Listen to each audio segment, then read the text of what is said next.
A vida na primeira infância, assim, primeira série, prézinho, você está descobrindo a vida. E a vida que se apresentava para mim era uma vida muito miserável, né? Sem amigos, bullying.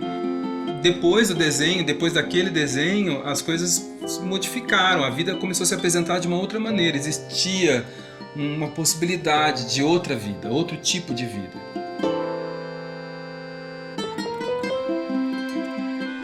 Por andar um pouco mais com as meninas e por eu ser um pouco mais delicado, tinha uma coisa das pessoas começarem a apontar para minha sexualidade no momento em que eu não pensava sobre isso.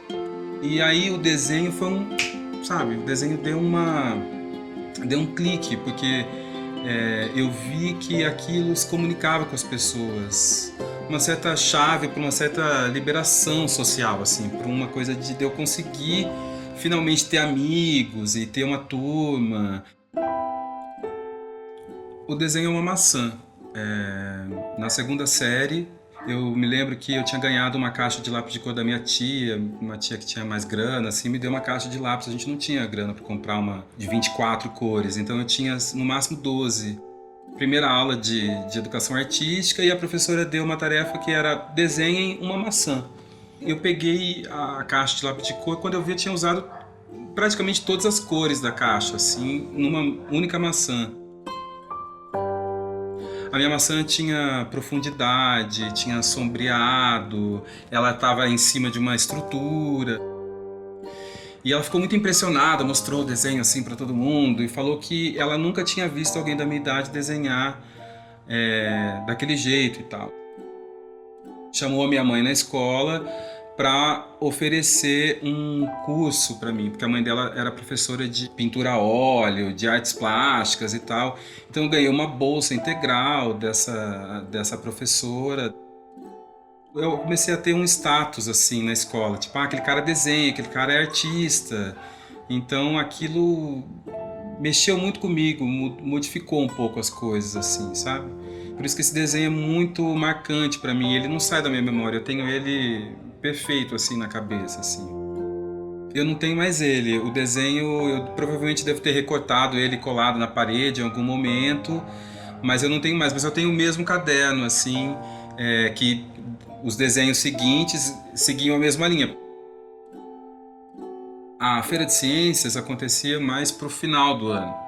Provavelmente eu seria preterido, então era sempre a mesma história e era desgastante, né? Então eu já estava com medo ali da Feira de Ciências. Então eu lembro disso também, que algum professor teve essa ideia. Falou, por que você não expõe esses desenhos todos numa sala? A gente separa uma sala para você.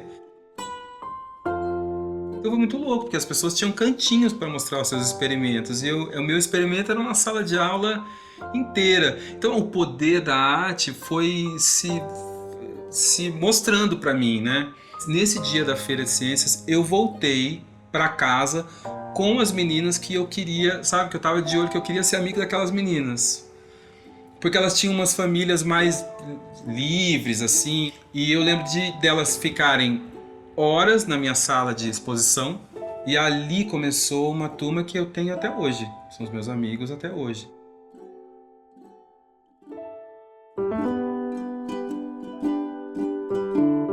E eu comecei a estudar mais sobre a vida dos artistas, me interessar, revista, música, artes plásticas, teatro e também a coisa de desenvolver essa coisa de ouvir músicas raras, coisas diferentes, filmes, vinha muito também dessa turma que era mais bem informada do que a maioria, né? Eu acho que ali eu vi uma coisa, eu me identifiquei com aquilo, com a sensação que um desenho podia causar.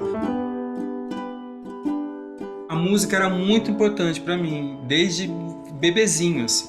Então, assim, eu não tinha carrinho. Se você me desse um carrinho, eu ficava triste. Eu queria disco. Depois é que veio o desenho e eu começo a ganhar também canetas. Tinha uma coisa de eu querer cantar. Eu não tinha uma referência em casa de música. E aí eu fui fazer teatro, por exemplo, por causa da música, porque tinha aula de canto lá. E era de graça, e não tinha aula de canto em Londrina, era um canto lírico, caríssimo, só quem tinha muita grana fazia. Hoje em dia eu desenho muito conversando, compondo. Muitas das músicas que eu fiz desenhando alguma coisa. Sabe essa coisa de você rabiscar enquanto fala? Sempre um rosto imaginário de uma mulher. E ela pode ser índia, negra, branca, velha, jovem. É sempre o olho muito parecido com o da minha mãe.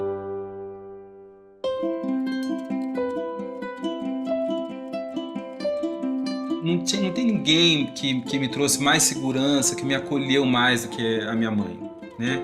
E a minha mãe tinha esse olho verde, amarelo, um olho multicor, assim, muito fascinante, muito diferente, né? E ela vem de uma família totalmente vinda do Nordeste, então cabelo crespo, mais castanho claro, colorida, sabe assim, um olhar cheio de significados para mim. Então acho que é por isso que esse olhar tá ali, e por isso que eu acabo reproduzindo ele em todas as mulheres, né? E por essa importância dessa mulher que acolhe essa criança que quer ser artista, que quer se mostrar, que quer aparecer, que quer se comunicar com o mundo.